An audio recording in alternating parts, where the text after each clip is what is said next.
My college years were some of the best years of my life. Don't get me wrong, I'm very happy with the life I live, but my memories of those 4 years are eternal. My advice to anyone still in college: don't take it for granted because it flies by. I went to a beach college. Our campus was right on the water. This story takes place while I was undergoing a pledge with my pledge class. If you don't know, that's a full semester of initiation for everyone who got bids to the frat that semester. Most of what happens during the pledge is better left undiscussed. Anyway, it was the last week of the pledge before we officially became brothers. Typically, this is the week when the fraternity kicks things up a notch, so to speak. For us, it was commonly understood that at some point during the final week, we'd have to undergo the beach challenge. Here's what would happen. The brothers would drive our entire class about 12 miles down the coast on Friday night. Then we'd have an hour to finish a massive keg filled with God knows what. Then they'd walk us down to the beach, tie all of our wrists together, blindfold us, take our phones, watches, and shoes, and leave us there. We'd have until sunrise to make it back to the house. Otherwise, we'd all be dropped. To be completely honest with you, I was pretty nervous leading up to this, but there was nothing I could do. There was nothing any of us could do. I remember it being oddly chilly the night of, but the excitement of becoming a brother and finally being done with all this nonsense was adrenalizing. The kegs were the easy part. By this point, we were pretty comfortable with divvying up the alcohol and pulling trig if necessary. There were 15 of us. After tying us together, the brothers blindfolded everyone but Chandler, who was at the very front of the line. He was to be our eyes, but that's all the help we'd get. Our pledge master was this big Mexican guy named Ramirez, but he insisted we all call him Los Polos, like the restaurant from Breaking Bad. He was a strange dude. He outlined the rules for us one last time, then joined the rest of the brothers and left. We were now on our own. I won't run you through everyone's names, but my closest friends in my pledge class were Chandler, Whitworth, Jackson, and Vikram. I was at the very back of the line and Whitworth was directly in front of me. We began walking with Chandler leading us. It was hell without our phones. There was no way of telling how much ground we were covering or how much time we had left. All we could do was keep walking. At first, we tried to liven the mood by talking and cracking jokes, but eventually, that got old. After what I'll call 2 hours of walking, we were trudging along in complete silence with the occasional stop for someone to throw up. I started to dissociate. Even the sounds of the ocean grew silent as I walked along, trapped inside my head. Suddenly, I felt a sharp tug on the rope around my wrists, so I took a few big steps forward and stopped, assuming Whitworth had fallen. Whitworth was a little more clumsy than most, so this kind of thing wasn't super surprising. I didn't have the strength or energy to ask him if he was all right, so I just waited. I must have been standing there like a statue for a full minute. Something felt off. I was just about to say something when the rope around my wrist was pulled tight again. I resumed walking, pleased that Whitworth hadn't passed out. The trek resumed and I drifted back into my zoned-out state. Feeling terrible, I prayed we were closing in on the final stretch. We had to be. Just then I took what must have been my 1,000th step, but something was different. Instead of hitting damp sand, my foot slapped the unmistakable thin layer of ocean water. I took a few more steps, and the water got deeper, reaching up to my ankles. I was confused. Why would Chandler be leading us into the water? The rope pulled tight again, meaning Whitworth and everyone else in front of me were continuing to walk, so I did the same. I guess I figured someone needed to wash off their feet for whatever reason. If no one else was complaining, though, I wasn't going to start. The water remained ankle height for a while, advancing and receding with the sway of the waves. Just then, though, I felt the water begin to rise again until it was comfortably around my shins.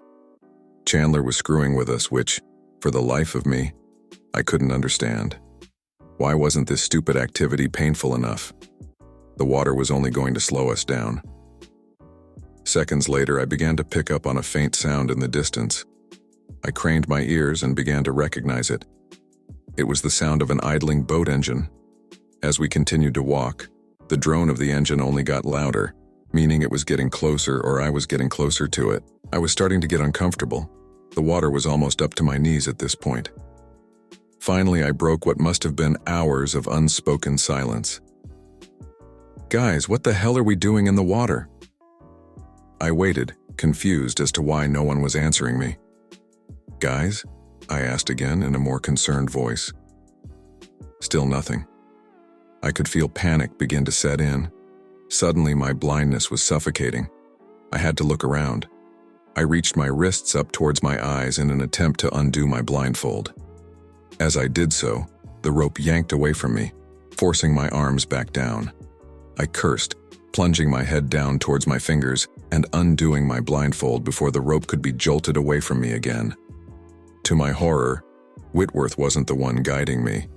Instead, I found myself staring at a random middle-aged man holding the frayed end of the rope tied around my wrists.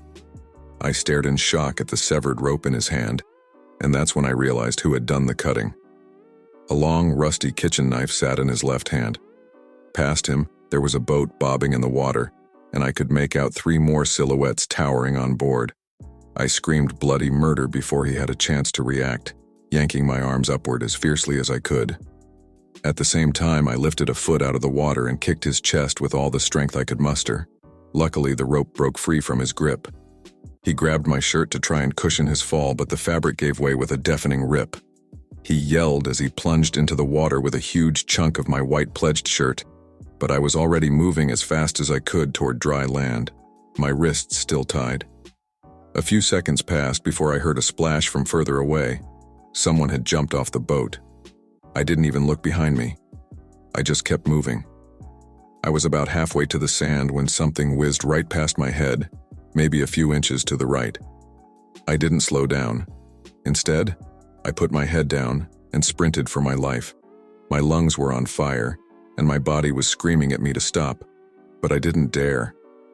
I was mere feet from the shore when something hit me square in the back, knocking the air out of me and sending me tumbling face first into the sand. I tried to get up, but my limbs felt like they were made of lead. I could hear footsteps approaching behind me, but I couldn't turn around. All I could do was struggle to breathe. "Get up," the voice behind me growled. "Now!" I tried to move, but I couldn't. "Please," I begged, my voice barely a whisper. "Please just let me go." I felt the barrel of the gun press against the back of my head. "Get up!" I knew I didn't have a choice.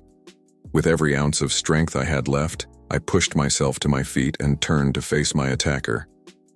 He was tall, maybe 6'4", with dark hair and a thick beard. He looked angry, and I could see the veins bulging in his neck as he glared at me. "Who are you?" I managed to choke out. He didn't answer. Instead, he just grabbed me by the collar of my shirt and started dragging me towards the boat. I struggled, but he was too strong. As we got closer to the water, I could see the other 3 men waiting for us. They were all armed, and they all looked just as angry as the man dragging me. I didn't stand a chance. We reached the edge of the water, and the man threw me to the ground in front of the boat. I landed hard, my head slamming into the sand with a sickening thud. Everything went blurry for a moment, and I had to fight to stay conscious. When my vision finally cleared, I saw the man standing over me, a wicked grin on his face.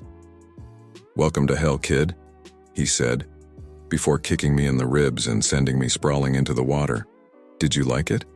Tell us what you think of the video in the comment section below, and don't forget to subscribe to our YouTube channel for more interesting videos."